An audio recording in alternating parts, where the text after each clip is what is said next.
Behind all the glamour. Behind the Lux listings. A raw take on all things real estate. All things New York City. All things us. We ready? We're ready to get started. Here we go. All right. So we're going to do a podcast. I've talked about this forever, right? So what are we going to talk about? We're going to talk about us, our lives, real estate in New York City, luxury real estate, all of our fun, fascinating clients. We're going to tell all the secrets about exactly. All our client secrets. Yeah, exactly. No names. Well, only if we're allowed. Go on. And all the behind the scenes that nobody gets to see, because everyone thinks if one more person tells me I sell really fabulous apartments, and then I got to remind them, you don't know about the... Yeah, exactly. We spend more time on the $600,000 studio. Which is great, yep. And we love it. And we do everything. No pride here. Yeah, okay. So... But it's fascinating what people think. I think it has so much to do with the influx of TV shows and what people think New York City real estate looks like. And they have no idea,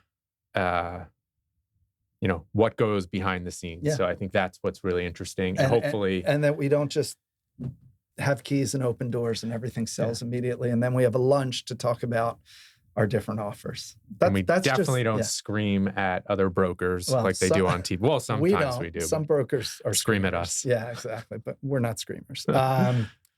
So yeah, let's see where this all goes. And we thought about some names, but I don't know. We've had some suggestions. I liked the Wasp and the Jew, but I don't know that we're going to use that. We're still brainstorming, so we'd love to hear some feedback on exactly the Wasp and the Jew. All right. So because I'm not a Wasp. What's that? I'm not a Wasp. Yeah, right. The Irish Catholic and the Jew. So Steve Cohen team, and I'm Steven. And I'm Tim. And I've been working in New York real estate for 22 years. I was with my former firm at Corcoran for 20 years, and I've been at Douglas Elliman for coming on 3 years. And Tim, how long have we worked together? Coming up 5 years in February. Yeah. You know how I remember that? How? Do you remember? Oh, yeah. Scarlett. Yeah. Was born the week I started. Yeah. I hired Tim over the phone. We had met, but I hired you over the phone. I was in South Carolina because our youngest daughter was, she was being birthed. Correct. Yeah. So how's it been? It's been good. I remember. So before I got into real estate, I was doing media sales. So I worked at NBC, and then I worked at The Hollywood Reporter. And I think I always had that itch to do real estate. Growing up on the East End of Long Island in Watermill, kind of saw so much real estate development. Yep. And I saw how real estate took off. I loved sales. I love, doing the marketing, doing the strategic side of it. And after 12 years or so or 11 years in media sales, I finally took the plunge. And I remember I was talking to Tim Davis, big broker out in the Hamptons. Who we love. And Tim kind of recommended, because I was like, can I dabble in real estate? Can I do it on like Saturdays? And he was like, no, that's not how this works. It was 100% right. I remember he introduced me to a couple different brokers, of which they're all, I would call them mentors at this point of mine, still lovely, lovely brokers in the business. And when Steven and I met, I remember we just kind of clicked. And I remember, Steven had the balance of work and lifestyle that I loved. So I think, there you go. But the team was very different then. I mean, even in the 5 years.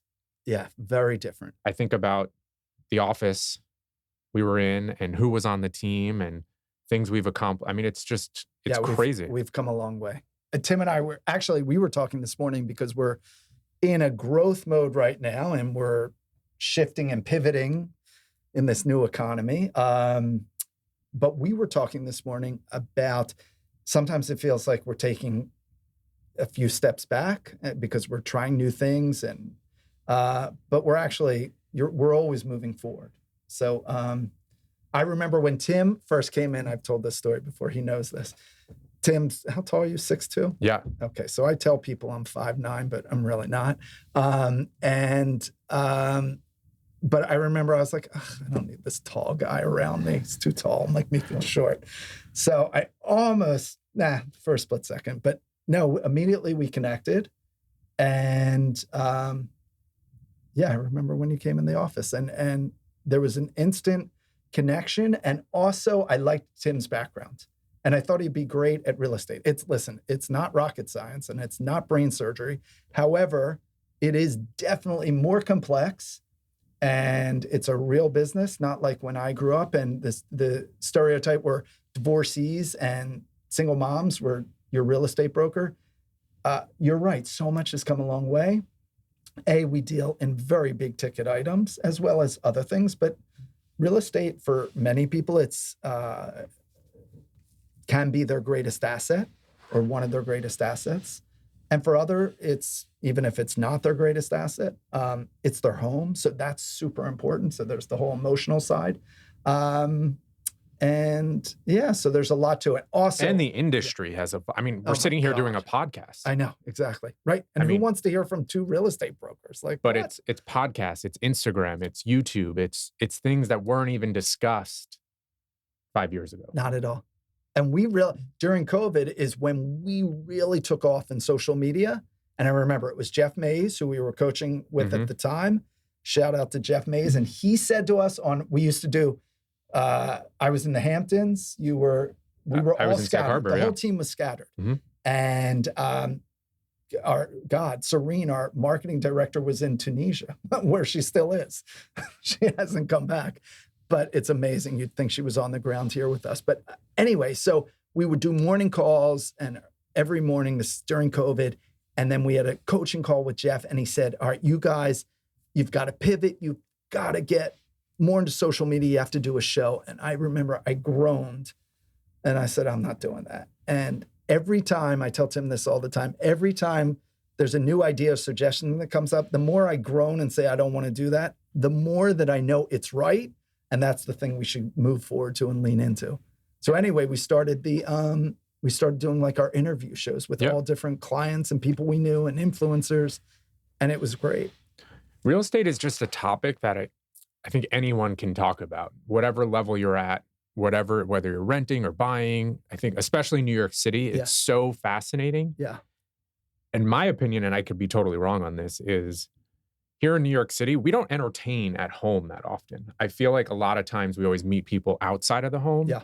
So, that was when I got into this business and I started going through some of these properties, I was like, wow, like it's just, you don't see this. Mm-hmm. And you walk down Park Avenue and you don't know what's behind the brick building. And, or even, I say this to people all the time because if they walk in, I tell people you never know what's lurking behind a door. Sure. Because it can be like a grungy lobby, loft building downtown, or even a small nondescript building uptown. And yet you open the door in this amazing apartment that someone's put their time and energy and character into. Yep. And that's the exciting part, getting to see what people have done. And I think as a real estate broker, you really dive into people's stories about how long they've been there, why they did what they did. And then it's like, why are you selling? Why are you buying? So what's your favorite part? You've been doing this now 5 years. What's your favorite part? We're very lucky. We do, as we said, all levels of real estate in New York City. And, we refer things to other markets and dabble a bit in the Hamptons. What's your favorite part of your quote job? I think that connecting with people. Yeah. And that's what I think I was missing in my previous career, if you want to call it, is you really get to connect on a emotional level with people because, as you said, sometimes they're buying their biggest asset, and also sometimes is at a life-changing moment for someone, whether they're having another kid or they're getting divorced or they're leaving because of work or whatever the situation is. It's such an important part of someone's life that it's kind of exciting to be a part of it. And then the other thing I love is I love helping first time buyers. Like, because I remember when I bought my first apartment and it was like borrowing money and pulling it together. And I was like so excited to buy my first studio. And I love seeing people, kind of own part of New York City, which seems like everybody wants to do. So, yeah, that's great. Well, and you're great at that. I mean, you're great at all levels, but particularly I've seen you work with first-time buyers or people scaling up or a young family. Yeah. And then again, with the real estate, there's so many, I don't want to call them secrets, but things when I was buying, I just didn't know. We talked about yesterday. I remember we were in the office the other day and I said there's maintenance on storage units. Like that's just not a known fact. Or on parking. We were talking about on parking. And it's like someone's so excited they buy a parking spot and then for $300,000 or $400,000 to have a parking spot in New York City. And then there's a monthly fee. And then there's a monthly fee on top of it. Yes, you can't forget to tell people that. They get a little pissed off, even though it's minimal compared to what they're spending on the apartment and the still annoying. Spot. Yeah. But hey, if you're again buying parking for $250,000, $300,000 to $400,000, you would expect that you're not also paying a monthly fee on top of that. So yeah, that's a little thing that we learn from experience. So I've been here 5 years, Stephen. How long have I been here? Yeah, have you told us that yet? Can you say the number? Sure. I've been in real estate coming on 23 years. So I started in 2000. Okay. And I moved to New York in 1997, it was right after Diana died and JFK. And I had been living for a number of years overseas in South Africa, Australia, and South Africa, Israel, and Australia. Australia was the shortest stint. Israel and South Africa are like second homes. And so thought that it was time to come back to the States. I wanted to be close to my family and friends. And I'm very fortunate, by the way, all the community that I've built, overseas when I lived, they're still part of it and are part of my life, and I'm part of their life. But anyway, so I moved to New York and then finally got into real estate, but it's something I've thought about doing since I've been 16 years old. Mm-hmm. So, and there's a number of different things of why and how that came to be. And so right now, like after COVID and where the economy is, obviously real estate all over the country is going through a really interesting time. You've been around through 9/11, 2008, when the man walked on the moon. What I was one. What do you say? Like, it's so, I just think we all think like as a younger broker, like me. No, like myself. Yeah. It's so easy to panic and just, I don't know. I think one thing I always hear from people is like, what is it going to look like in the next couple months? And obviously you're not a fortune teller. We get it. Right. But as I said, you've lived through all these like monumental downturns the and depression of 1931. Yeah.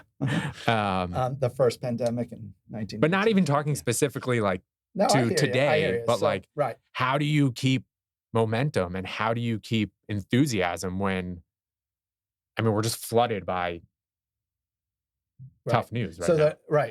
Great question. So the real answer is I don't all the time. As you know, and we talked about this, we're very fortunate. We have a really tight-knit, strong team, and everyone, you and I both have really great family and friends and support in our lives. But I whine, complain, and mope. Not a lot, but enough. But in seriousness, to answer that question, and I said it during COVID, and I really was early on, immediately during COVID, and I'm saying it now, it's New York City. We will come out of this.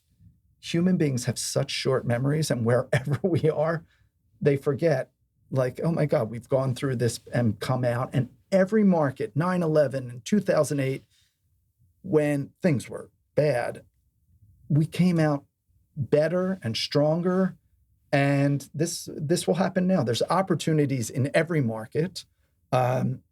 If prices potentially will go down further. I don't think in New York City, actually, they'll go down percentage-wise as much as the rest of the country. And I think it's because during COVID, the rest of the country shot up. And even we have a home in the Hamptons, and you do, those other markets. But people still need to buy and sell and move up or move down, and we'll be fine.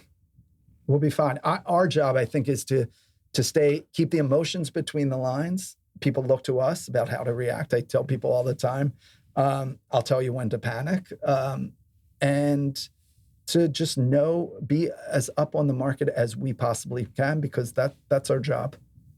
So, and I feel like people always want to ask that question: is what does the New York City market look like? Mm-hmm. And you mean particularly financially, how the market looks right now? I think the real estate market, I think because we're in it and we're 6 feet deep every day, talking to people, dealing with the buy side, the sales, like we're on it. People really want to know what we're seeing, and like, are people transacting? Are the headlines really true? And I think that's really key. Is, sometimes it's better to get our experience, because again, we're in it every day. Like, we feel it. We feel that, it's slow, but people are still transacting, or no, it's really slow, or we're crazy busy. Right. I think the greatest compliment that I get on our social media and our marketing reports is that we're truthful, we're honest, but we're even with it. We give the good, the bad, the ugly, what we really are experiencing. And by the way, sometimes what we're experiencing can be different than what's actually going on in the market. And I know successful brokers all know what I'm talking about. There can be a market where things are kick-ass and we're just not hitting it, or there's a down August and we have the best August we've ever had in 22 years. Mm-hmm. But what I'd say is right now what's going on is this is real. I think the headlines are headlines, and they're meant to jar people and sell papers and get viewers. But the economy is struggling now. People are still transacting, but we're not seeing it clearly. 2021 was gangbusters. It's not like that. Mm-hmm. Prices are adjusting. We say it all the time. Pricing is more important than ever. Really, even more so now. Yet there are people out there. And there's a lot of cash sitting out there now. Yep, totally. So, you were saying that sometimes when the market's down, individual brokers are doing well, or vice versa. When the market's really up, maybe your client network, is just not transacting. So your network, 23 years, like how did you build this network, and like where did it come from? Because I was talking to a young agent yesterday, and she's like, I'd love to like really get going. She's like, but how do I build this network? right. She's like, I'm not a New Yorker. How did you do it? So I'd say the first thing is I had a vision of what I wanted my career to look like, who I wanted my clients to be. Literally, I would picture actual people that I wanted to be involved with and selling. And I can tell you, I come from Philadelphia, and I have a very strong base there, and I happen to be a very social guy, and I think I'm good at relationships.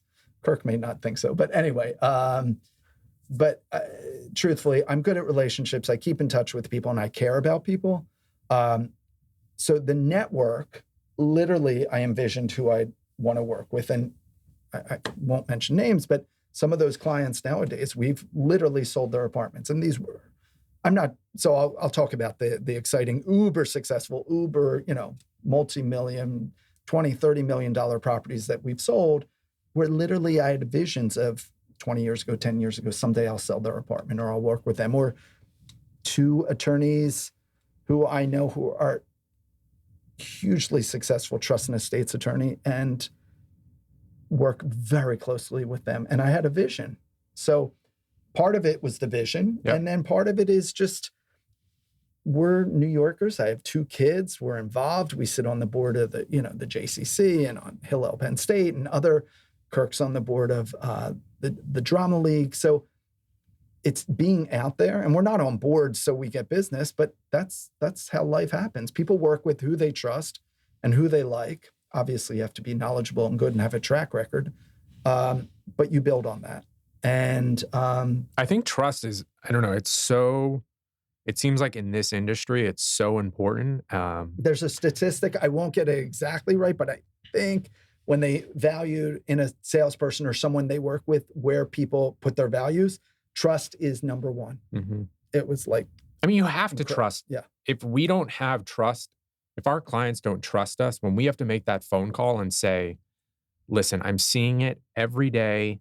This is what's going on. We got to talk about a price reduction. Yep. We're not calling to do that price reduction because that's like what's going to make us. That's what has to get done to sell this property. And we're coming at it with data. We're coming at it with our experience day to day. Listen, some of it's just a gut. The other day, I'm talking to a number of people about price reductions right now. And one of them, I said, I didn't say it because I need to support it, but it's just my gut. I just know it because I feel what's going on. I see what's out there. Mm-hmm. And listen, gut and strong premonition, I think, is a big part of success and life as well. Yep. What's the most important? What takes up more of your time than work? I think Don would say the dogs. But Don would say work number 1, right? I walk the dogs like 6 to 7 times a day. Okay, that's just weird. Yeah. Well, there's 3 and they're not on the same schedule. So if anyone has any tricks to get 3 dogs on the same parenting. schedule. No, it's not. Okay. They're rescues. Yeah. I got them late. Wait, I know your dogs. You can't take the 3 of them out together? No. We all go out together. Okay, so but they don't always all like go to the bathroom together. Oh. So then 2 hours later, I've got to take all 3 out again. It's the doormen know. And Don and Tim do not have a dog walker, which in New York City is like, if you own a dog, it's like, that's just I love doing it. But that's all right. That's why I can't reach you when I can't reach you. Yeah, go on. But Don was away this week, so it was a full-time balancing act. Right. Is he still in London? He's on his way back. Okay. Yeah. And how was that reporting? And we were talking about, obviously, the death of Queen Elizabeth and King Charles III, who I think, and I said this the other day, I just finished Tina Brown's book on the royal paper. So I'm at dinner. Steven's parties. an expert on the royal family. Not just an expert, but I speak like they just called me. So, right. So he was in London. Okay. So he's on his way back. You're walking the dogs. And why you don't have a dog walker? Because I like doing it. But it's a lot. And so you asked what takes up a lot of my time? Right. Walking 3 Here's my experience with dogs. Tim's, was it Barkley and Bailey? The 2 Barkley and Boomer. Boomer. Yeah. When we used to be able to bring them into the office. So first time he brought them in, they only had 2 then. Tim went out to do a showing and I was in the office with someone else on our team and one threw up. And then the other threw up, and then one went to the bathroom on our carpets, and then the other went to the bathroom. And Tim conveniently was out at a showing. And this was my first encounter with these dogs. And I love dogs. I don't love cleaning up after dogs, but anyway. All right. So we've got work, then the dogs. Yeah. And then working out. Your skincare. Yeah. Well, my skincare regime, no. Working out. What else do I like about New York? It's not New York. This is this is me, but New York's such a big part of my life. Okay, so, fine. Going to restaurants. Yeah.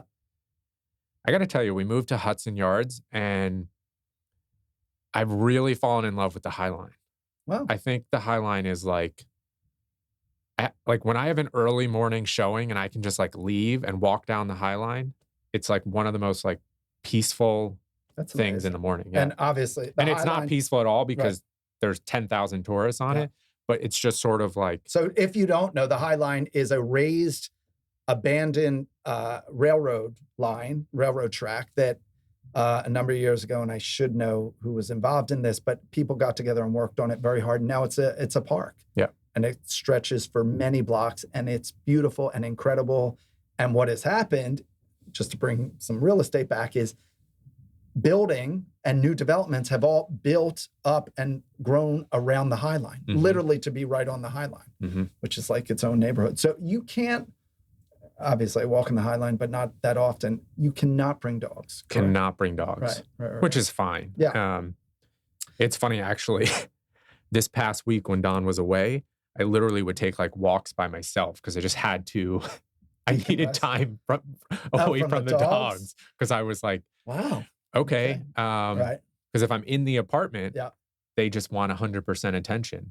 And normally, either I'll be there or Don will be there. And so the dogs don't spend a lot of time in the crate. But since it was just me, they were spending time in the crate. But yes, I love the High Line. So similar to my girls, my human children, want our attention, but we can actually plop them in front of a television or I can't hand them an iPad. Exactly. I know. Yeah. Huh. Okay. Well, I guess I could, but the only thing that ever quiets these dogs down is a treat. So. Okay. Got it. What else, Stephen? We're moving into the fall. Summer is probably arguably my favorite season, I would say. I think we kind of, I don't know. I think we both, that was one thing I remember getting back to how we connected, but I think that was one thing I really connected on is like you had that same balance in the summer, which I loved. But New York City in the fall for me is like my favorite time. Yeah, I love it. And it just sort of like, everyone seems to like come back and they're excited, and New York Fashion Week. And there's a lot going on. It's like I keep using the term back to school. Back to school, yeah. It really feels that way. Yeah. And this summer, more than in a long time, felt like a real summer. Yeah. Like people took vacations. There was more traveling. People took time. Part of that, our market was slower. Yeah. But it feels like, God, we're back, and you feel the bustle on the streets, and we're busy, and there's a lot going on. Yep. What else are you looking forward to this fall? What am I looking forward to? First of all, I love fall. My very favorite day in New York City, one of my very favorite days, I have a few. The Wednesday before Thanksgiving, there's just something about the energy. It feels like elementary school the day before vacation. And then the day of Thanksgiving, that morning, we usually go to Philadelphia to be with family and friends. That morning, the night before, and then that morning, we take the girls and we go watch the balloons being blown up for the Macy's Day Parade. We're never here for the parade, but we go and see the balloons being blown up. My mother-in-law is turning 80. She's the youngest 80, plays pickleball. When is that? Her birthday is Halloween, October 31st. Oh, Dawn's mom is turning 80. Wow. Yeah. Jackie plays pickleball every day. She still works. She's gorgeous. And she'll tell you she's the best pickleball player in all of California. So we'll do a few questions. Let's start with a fun one. Okay. What area has haunted houses in New York City? Oh, you know what makes me think? I don't know what area. They're all, I'm sure, haunted. We had 2 listings in the last year, and completely different price points. One was downtown. It was a 5-story walk up on 11th Street, one of the best blocks in the village, between 5th and 6th Avenues, and 5-story walk up, but it was an artist loft with soaring ceilings and this huge skylight. People had not been in there in, I want to say, 20 years. It was an abandoned place. It was like going into Grey Gardens. And Lee on our team took it upon himself to clean up the whole place. Yeah. Do we have updated photos of that place yet? Have they finished? No, my God, we should get them. Yeah. It sold for $200,000 over what we priced it. Yeah, and we had like 500 requests to show that 500 requests. It was, again, a 5-story small I was getting walk-up. calls from people in other states that wanted to come and see it. and people loved it. And it got, the Post did a, New York Post did a piece on it. Mhm. We got more play on that. So that, and I think that was haunted. When we first walked in, I was a little spooked and Mhm. it's a little scary and dark and dingy. And then we have another listing, one of the most magnificent properties on Park Avenue. And this is like when I envisioned how I wanted to live when, you know, when I was successful, and how the truly rich in New York, old school, lived, you know, back in the 30s. This is one of those apartments. It's magnificent, and was redone, but they haven't lived there in many, many years. And I'm telling you, I feel the owner has passed many years ago, but I feel her presence when I show the apartment. And it's a very large, big apartment, many grand rooms. And so, you know, I'm there alone before the broker or buyer comes. And I'm telling you, I feel her presence. It's not, doesn't feel haunted. There's a calmness and this, and I So never knew this spiritual. person. I'm so deep. But I didn't know her, but I've heard wonderful things about her. And so I do feel her presence there. So I don't know if that's haunted, but. All right. Well, shifting gears, someone's asking how many apartments and condos we show in a day. And that varies Depends on the day. a day. Yeah. But I, interestingly, can acknowledge, I think if I tracked my fitness and my weight, Oh. it would directly correlate to how busy I am. Because I think I walk everywhere in the city. Yeah. So the more showings I have, the more steps I get in. The less I eat, Wow. the less I eat for sure, because I'm not snacking because I'm too busy. Uh-huh. So maybe I'm going to do this. I might track the next. Showings and see how much. I'm telling you, I can clock 10, 15,000 steps Oh, on a sure. good day. Yeah. Because I Yeah, walk everywhere. New Yorkers walk, I think, more than any other city in the world. yeah. Oh, yeah. Maybe Paris. I don't know. and when I go to other cities and I Google like how far something is, and it's like, 8/10 of a mile. And I'm like, oh, great, I can walk. You walk. Yeah. And it's like, Right. no, because you have to cross an interstate and Right. you're not doing that in Dallas, but So good idea. I walk a lot, but I also have a car. You spend some money on drive taxis. and taxis, but Yeah. taxis, you can't get taxis in this city anymore. Yeah. So we have Astrid who is on call when we need her. So, all right. Anything else, or should we wrap this? Our Yeah, this first was fun. podcast. It was good. Yeah. Were you in a bad mood before? Yeah, but now I'm in a good mood. All right. Thank you guys for tuning in. And we'll be doing this again, right? I hope so. All right. I don't know what else we're going to talk about, but we better go have some life experience so we have something to talk about. All right. Thank everyone for listening. And if you don't, follow us on Instagram. And Oh, yeah. We're going to be posting the videos of you playing pickleball. So there you go. follow Steven on Instagram, Exactly. Stephen Cohen, NY, and follow Tim Malone. Tim P. Malone, Oh, NYC. yes. Let's get that. All right. We'll see you guys soon. All right. Thanks.